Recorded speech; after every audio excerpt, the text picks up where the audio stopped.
15 दिवसांपासून संतोष निराश होता. 15 दिवसांपूर्वी एक पार्टी झाली होती आणि त्या पार्टीमध्ये त्याच्या मित्रांनी त्याला वाटेल तशा शिव्या घातल्या होत्या, वाटेल ते बोलला होता आणि त्याला धक्का बसला होता की आपला जवळचा मित्र, एवढा जुना मित्र आपल्याबरोबर असं कसं काय करू शकतो. 1-2 दिवसात आपण बरे होऊ, हे सगळं विसरून जाऊ असं त्याला वाटलं, पण तो काही विसरू शकत नव्हता. शेवटी तो काउन्सिलरकडे गेला. त्यानं सगळी केस काउन्सिलरला सांगितली आणि काउन्सिलर म्हणाला की अरे वेडा आहेस का, एवढं थोडी मनावर घ्यायचं असतं. बातम्या बघतोस का तू? तो म्हणाला हो बघतो. गेल्या 2 दिवसामध्ये बघ अजित पवार सत्तेमध्ये असूनसुद्धा कशाप्रकारे भाजपवर टीका करतायत. राक्षसाचं दहन करूया, भ्रष्टाचार, काय काय मुद्दे काढतायत.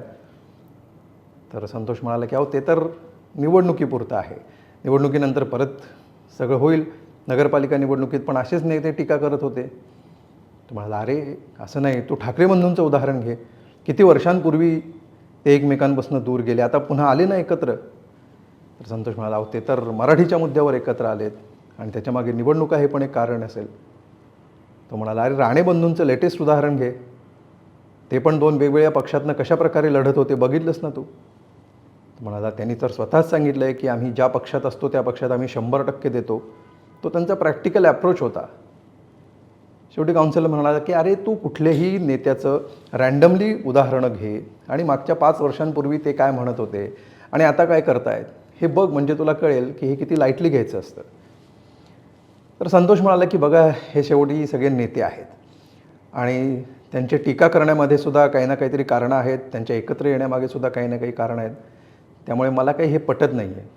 मी खरंच आतून मनापासून हर्ट झालो आहे आणि नेते एकमेकांवर टीका करतात आणि एकत्र येतात हे बघून आपण एकत्र यावं असं मला काही वाटत नाही. शेवटी काउन्सिलर म्हणाला की आपण आज इथे थांबूया, तूही विचार कर, मीही विचार करतो, आपण पुन्हा भेटू. नेत्यांकडनं शिकून आपण एकत्र यायला पाहिजे असं काउन्सिलरला वाटत होतं.